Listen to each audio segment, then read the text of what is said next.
అందరికీ నమస్తే. Welcome to TR TV. నేను మీ తిరుపతి.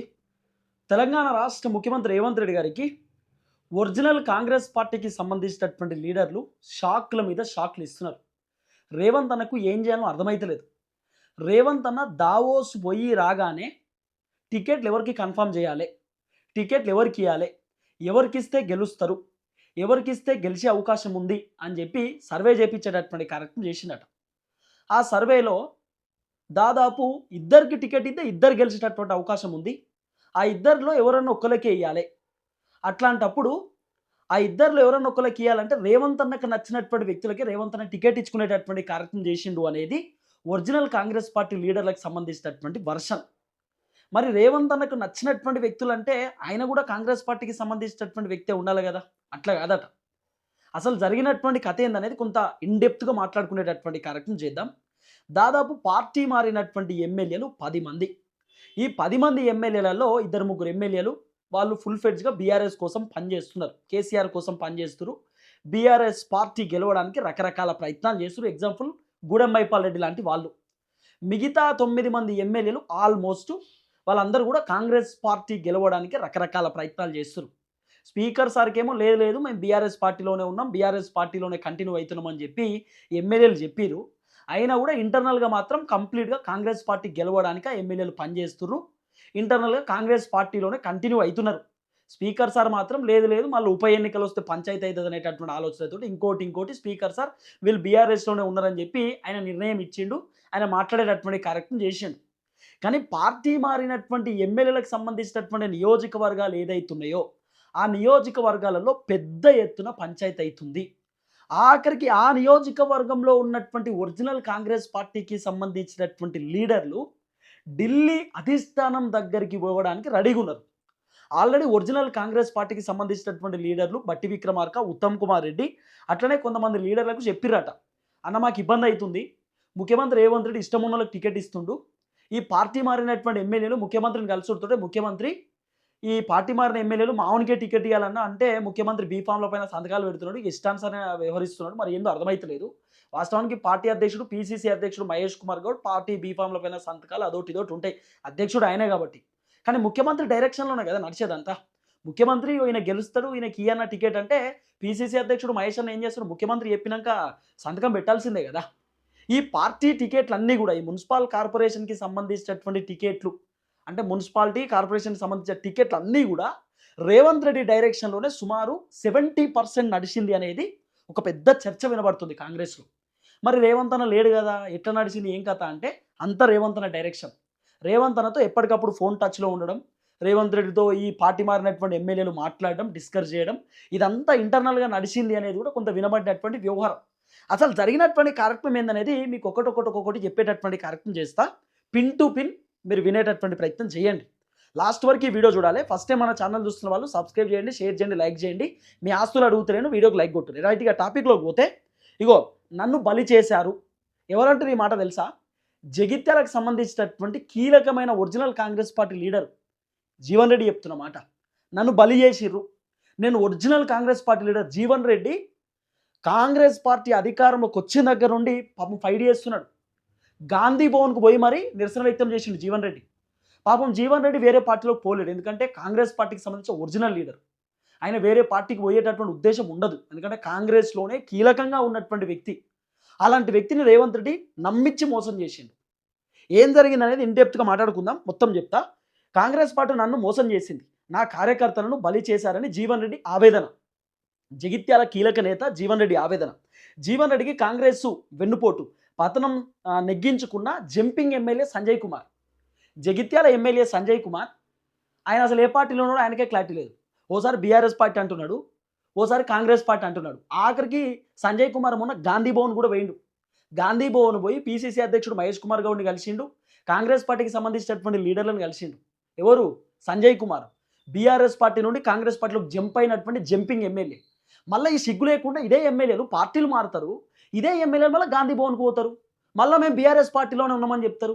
బుద్ధి ఉండాలి కదా అట్లా చెప్పడానికి. మరి ఇప్పుడు బీఆర్ఎస్ పార్టీకి సంబంధించినటువంటి ఎమ్మెల్యేలు ఎందుకో గాంధీ భవన్ పోతలేరు, కాంగ్రెస్ పార్టీ ఎమ్మెల్యేలు ఎందుకో బీఆర్ఎస్ పార్టీ ఆఫీస్ పోతలేరు, బీజేపీ ఎమ్మెల్యేలు ఎందుకో వేరే పార్టీ ఆఫీస్ పోతలేరు. వాళ్ళు పోరు. ఏ ఎమ్మెల్యే వాళ్ళ పార్టీ ఆఫీస్లోనే ఉంటారు. వాళ్ళకి ఏమైనా వేరే ఎమ్మెల్యేతో అవసరాలు ఉంటే సెక్రటేరియట్‌లో చూసుకుంటారు. సెక్రటేరియట్‌లో మాట్లాడుకుంటారు. ఎమ్మెల్యే క్వార్టర్స్‌లో మాట్లాడుకుంటారు. బయట ఎక్కడైనా మాట్లాడుకుంటారు. అసెంబ్లీలో మాట్లాడుకుంటారు. కానీ ఈ సంజయ్ కుమారు గాంధీ భవన్ పోయిండు. గాంధీ భవన్‌లో తిరిగిండు. ఇప్పుడు రేపో మాపో స్పీకర్ సార్ నోటీస్ ఇచ్చి నువ్వు విచారణకు రావాలంటే సంజయ్ కుమార్ నేను బీఆర్ఎస్‌లో ఉన్నా అని సిగ్గు లేకుండా చెప్తాడు. చెప్పే అవకాశం కూడా ఉంటది. మీరు చూడుర్రి. ఈ సంజయ్ కుమారు దాదాపు మున్సిపాల్‌కి సంబంధించినటువంటి ఏదైతే టికెట్లు జంపింగ్ ఎమ్మెల్యే సంజయ్ కుమార్ వర్గానికి ఇదంతా చెప్తా. ఇగో జీవన్ రెడ్డి కాంగ్రెస్ వెన్నుపోటు అయిపోయింది. ఇగో జగిత్యాల మున్సిపాలిటీలో సంజయ్ వర్గానికే ఎక్కువ సీట్లు కేటాయించిన అధిష్టానం. అధిష్టానం సీట్ ఎట్లా కేటాయిస్తది? ఇప్పుడు నార్మల్‌గా కాంగ్రెస్ అధిష్టానం ఆ అధిష్టానం దగ్గరికి ఒక ఫైల్ పంపిస్తారు. ఇక్కడ నుండి తెలంగాణ నుండి పీసీసీ అధ్యక్షుడు మహేష్ కుమార్ గౌడ్, రేవంత్ రెడ్డి ఓ రిపోర్ట్ పంపిస్తారు. సార్ వీళ్ళకి టికెట్ ఫైనల్. సో వీళ్ళకి టికెట్లు ఇచ్చేయండి అంటే అధిష్టానం గ్రీన్ పెన్ తోటి సిగ్నల్ పెట్టి అంటే సైన్ పెట్టి గ్రీన్ సిగ్నల్ ఇచ్చి చలో టికెట్లు ఇచ్చేయండి అని అధిష్టానం చెప్తారు. అధిష్టానం ఏమన్నా ఎంక్వైరీ చేస్తారా? చేయరు కదా! అధిష్టానం మళ్ళా కాంగ్రెస్ పార్టీకి సంబంధించిన లీడర్లకే చెప్తారు. ఎవరెవరికి టికెట్ ఇస్తారు ఏం కథ అనేది ఫైనల్ చేయండి లిస్టు. అది మేము చూస్తాం. చూసి ఓకే చేస్తామని చెప్పి అధిష్టానం చెప్తారు. అప్పుడు పీసీసీ అధ్యక్షుడు మహేష్ కుమార్ గౌడ్, రేవంత్ రెడ్డి వీళ్ళంతా కూడా ఫైనలైజ్ చేసి లిస్టు అధిష్టానానికి పంపితే అధిష్టానం ఓకే చెప్తారు. అధిష్టానానికి ఇదంతా తెలియదు. రేవంత్ రెడ్డితో ఎవరు మాట్లాడారు, రేవంత్ రెడ్డి ఏం చేసిండు, అసలు ఈ కథ ఏంది, ఈ టికెట్ల వెనకాల ఏం జరిగింది, ఏం కథ అనేది అంతా తెలియదు కదా! అసలు కథ ఇప్పుడు బయటపడుతుంది. ఇగో జంపింగ్ ఎమ్మెల్యే సంజయ్ కుమార్ వర్గానికి 30 సీట్లు, జీవన్ రెడ్డి వర్గానికి 20 సీట్లు కేటాయింపట. Jumping MLA Sanjay Kumar BRS party నుండి కాంగ్రెస్‌కి వచ్చిండు. సంజయ్ కుమార్ వర్గానికి దాదాపు 30 సీట్లు ఇచ్చిండట. 30 సీట్లు. Jeevan Reddy original Congress party leader. ఆయన వర్గానికి 20 సీట్లు. అంటే ఏం జరుగుతుంది జగిత్యాల? జగిత్యాల పరిస్థితి ఏంది? ఒరిజినల్ కాంగ్రెస్ పార్టీ లీడర్లు జీవన్ రెడ్డి దగ్గర పోయి కన్నీళ్లు పెట్టుకున్నారు. ఏడ్చిర్రు, బాధపడ్డారు, ఇబ్బంది పడ్డారు. సార్ మమ్మల్ని మోసం చేసిర్రు. మమ్మల్ని ఎంత ఇబ్బంది పెట్టిర్రు కదా సార్, ఇది పద్ధతి కాదు కదా అని చెప్పి చాలా మంది బాధపడ్డారు. నామినేషన్లు చాలా మంది వేసిర్రు. బీ ఫామ్‌లు కొంతమందికే ఇచ్చిర్రు. ఎవరికి ఇయ్యాలో బీ ఫామ్‌లు వాళ్ళకే ఇచ్చింది అధిష్టానం. అధిష్టానము ఎంక్వైరీ చేసి ఏమి ఇయ్యలే.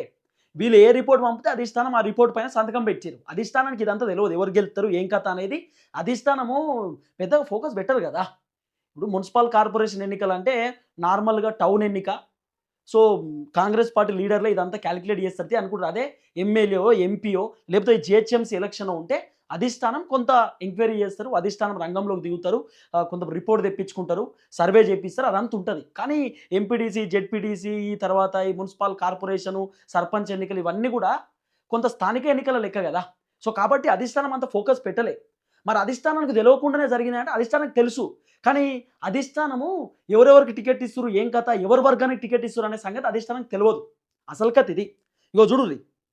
ఏది జంపింగ్ ఎమ్మెల్యే సంజయ్ కుమార్‌కి 30 సీట్లు, జీవన్ రెడ్డికి 20 సీట్లు. కన్నీళ్లు పెట్టుకున్న జీవన్ రెడ్డి వర్గం. ఇగో మెట్పల్లి కాంగ్రెస్ మహిళా అధ్యక్షురాలు హరిత పాపం ఆమె ఏడ్చింది. నిన్న రాత్రి దాకా టికెట్ ఇస్తామని చెప్పి మోసం చేశారని కాంగ్రెస్ పార్టీకి రాజీనామా చేసేసిర్రు ఆఖరికి. టికెట్ ఇస్తా అని చెప్పి మమ్మల్ని నమ్మించి మోసం చేసిరని చెప్పి ఆమె రాజీనామా చేసింది. జీవన్ రెడ్డి వర్గానికి చెందిన లావణ్య నామినేషన్ పత్రాన్ని చింపేసిన సంజయ్ వర్గం చింపేసిరట. అసలు సంజయ్ కుమార్ కథ ఏందో అర్థమవుతలేదు. ఓ పెద్ద అరాచకం అయిపోయింది. ఎమ్మెల్యే సంజయ్ కుమార్ది జగిత్యాల పెత్తనం ఎక్కువైపోయింది సంజయ్ కుమార్ది. ఒరిజినల్ కాంగ్రెస్ పార్టీ లీడర్ల పైన సంజయ్ కుమార్ కేసులు పెట్టే పరిస్థితికి వచ్చింది. అంటే పార్టీ మారిన ఎమ్మెల్యేల కథ ఎట్లుందో చూడుర్రి. ఇగో జీవన్ రెడ్డి వర్గానికి చెందిన లావణ్య నామినేషన్ చింపేసిన సంజయ్ వర్గం అట. ఆఖర్లో లావణ్యకు టికెట్ రద్దు చేసి సంజయ్ వర్గానికి చెందిన తేజస్వినికి కేటాయింపు. సంజయ్పై బూతులతో రెచ్చిపోయిన ఒరిజినల్ కాంగ్రెస్ కార్యకర్తలు జీవన్ రెడ్డి వర్గం పొట్టు తిట్టిరు. జగిత్యాలకు సంబంధించినటువంటి ఒరిజినల్ కాంగ్రెస్ పార్టీ లీడర్లు ఆయన ఎవరు సంజయ్ కుమార్ ఉన్నాడు కదా ఎమ్మెల్యే, ఆయన తిట్టిన తిట్లు ఇక మనం బీపులు వేసినా కూడా సరిపో అంత ఘోరంగా తిట్టిరు. ఆయన ఎమ్మెల్యే అని తిట్టిరు, ఘోరంగా తిట్టిరు. ఇక నేను నా బూతులు మాట్లాడలేను కానీ డాక్టర్ సంజయ్ తమ కడుపు కొట్టాడని అతని ఇంటికి ముట్టడిస్తామని హెచ్చరికలు. సంజయ్ కుమార్ను ఏదైతే జగిత్యాల ఎమ్మెల్యే సంజయ్ కుమార్ ఇంటి ముట్టడిస్తాం అవసరం అనుకుంటా అని చెప్పి ఒరిజినల్ కాంగ్రెస్ పార్టీ లీడర్లు ఫైర్ అయ్యారు. ఇగో వాళ్ళు రాజీనామా చేసినటువంటి రాజీనామా పత్రం కూడా ఉంది. వాళ్ళు రాజీనామా చేసినటువంటి ఆ వ్యవహారం అంతా కూడా. అంటే ఇంత ఘోరమైన సిచ్యువేషన్ ఏంది? ఇక్కడ ఒకటే కాడ కాదు, చాలా దగ్గర కాంగ్రెస్ పార్టీకి రాజీనామాలు చేస్తున్నారు. మాకు అవసరం లేదు అంటున్నారు. ఎందుకంటే జరుగుతున్న పరిణామం ఏం తెలుసా? మొత్తం డెప్త్గా మనం మాట్లాడుకుంటే వాస్తవానికి పార్టీ మారినటువంటి 10 మంది ఎమ్మెల్యేలు, ఈ 10 మంది ఎమ్మెల్యేలు బీఆర్ఎస్ పార్టీ నుండి కాంగ్రెస్ పార్టీలోకి వచ్చారు. ఈ 10 మంది ఎమ్మెల్యేలు బీఆర్ఎస్ పార్టీ నుండి పోటీ చేశారు. అసెంబ్లీ ఎన్నికలలో వీళ్ళకి ఆపోజిట్ పోటీ చేసినటువంటి కాంగ్రెస్ పార్టీకి సంబంధించినటువంటి లీడర్లు కూడా ఉంటారు కదా. మరి ఈ ఎమ్మెల్యేలు బీఆర్ఎస్లో గెలిచినోడు కాంగ్రెస్ పార్టీకి వస్తే కాంగ్రెస్ పార్టీ నుండి పోటీ చేసినటువంటి ఓడిపోయినటువంటి ఆ వ్యక్తి పరిస్థితి ఏంది? అంటే ఒరిజినల్ అధికార పార్టీకి సంబంధించినటువంటి ఆ వ్యక్తి పరిస్థితి ఏంది? కాంగ్రెస్ పార్టీలో పుట్టి పెరిగి కాంగ్రెస్ పార్టీ నుండి పోటీ చేసి కాంగ్రెస్ పార్టీ కోసం ఫైట్ చేసినటువంటి ఆ నేతల పరిస్థితి ఏంది? ఇప్పుడు ఈ ఎమ్మెల్యేలు పార్టీలు మారిర్రు. ఈ ఎమ్మెల్యేలు ఏమో ఇంటర్నల్‌గా మేము బీఆర్ఎస్‌లో ఉన్నాం దొంగ మాటలు చెప్తుర్రు. వీళ్ళు ఏమో ఇప్పుడు కాంగ్రెస్ పార్టీకి సపోర్ట్ చేస్తుర్రు.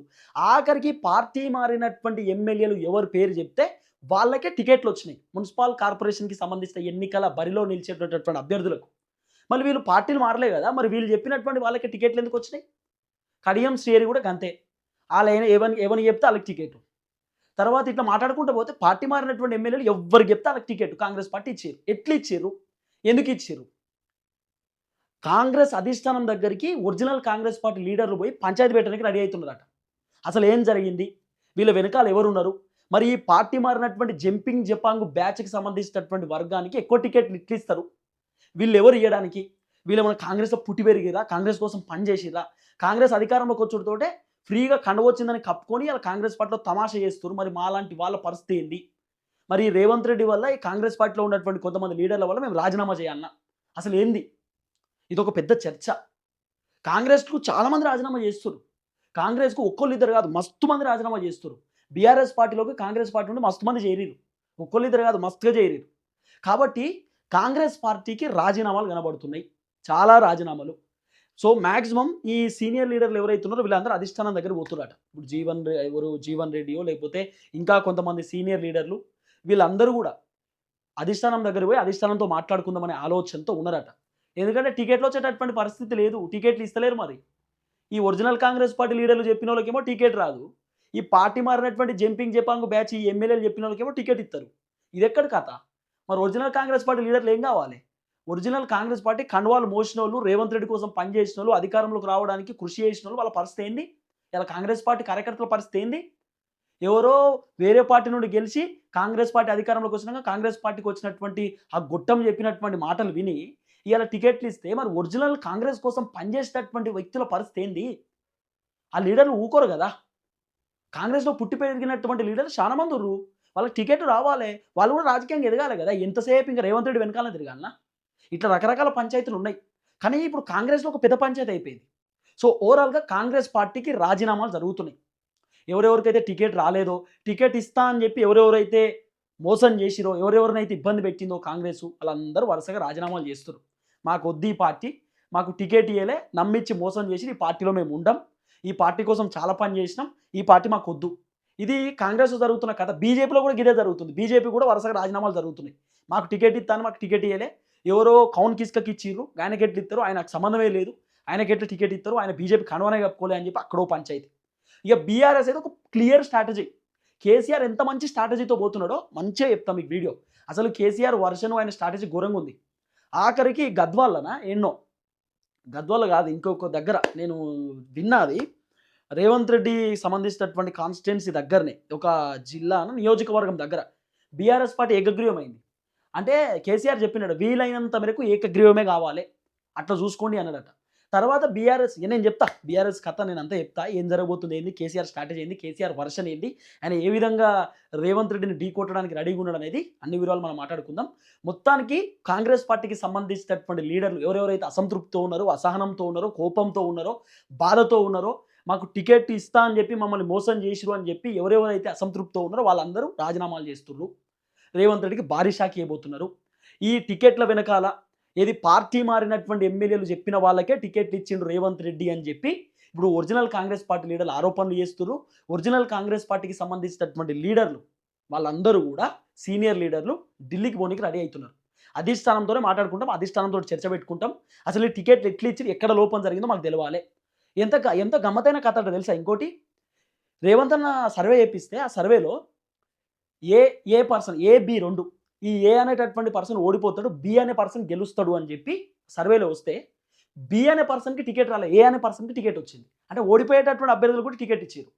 గెలిచేటటువంటి అభ్యర్థికి టికెట్ ఇవ్వలే. ఈ గెలిచేటటువంటి అభ్యర్థి ఒరిజినల్ కాంగ్రెస్ పార్టీకి సంబంధించినటువంటి లీడర్ వర్గం. ఈ ఏ అనేటటువంటి ఓడిపోయేటటువంటి అభ్యర్థి పార్టీ మారినటువంటి ఎమ్మెల్యే వర్గం. అంటే పార్టీ మారిన ఎమ్మెల్యే వర్గానికి టికెట్ వస్తుంది. ఒరిజినల్ కాంగ్రెస్ పార్టీ లీడర్ వర్గానికి టికెట్ రాదు. వర్గపోరు నడుస్తుంది కాంగ్రెస్‌ల. పెద్ద ఎత్తున. మామూలు పెద్ద ఎత్తున కాదు, ఘోరమైన పరిస్థితి. బీజేపీలో కూడా అంతే. ధర్మపురి అరవింద్ చెప్పినోళ్ళకి టికెట్ అట. మరి వేరే వాళ్ళకి టికెట్ లేదు. ఓడిపోయే వాళ్ళకి కూడా ధర్మపురి అరవింద్ టికెట్ ఇచ్చిండట. మస్తు పెద్ద ఎలిగేషన్ వస్తుంది ఇప్పుడు బీజేపీలో. కాంగ్రెస్‌కి బీజేపీ లీడర్లు సపోర్ట్ చేస్తుర్రు. కాంగ్రెస్ గెలవడానికి బీజేపీ వాళ్ళు డమ్మీ క్యాండిడేట్స్‌కి టికెట్ ఇస్తుర్రు అనేది బీజేపీలో పెద్ద చర్చ. చూద్దాం ఏం జరగబోతుందో. వరుసగా పార్టీలకు రాజీనామాలు జరుగుతా ఉన్నాయి. రేవంత్ రెడ్డి పైన అధిష్టానానికి ఒరిజినల్ కాంగ్రెస్ లీడర్లు కంప్లైంట్ ఇవ్వబోతున్నారు అనేది కొంత వినబడుతున్నటువంటి వ్యవహారం. చూద్దాం ఏం జరగబోతుందో. అందరికీ నమస్తే. Thank you so much. జై తెలంగాణ.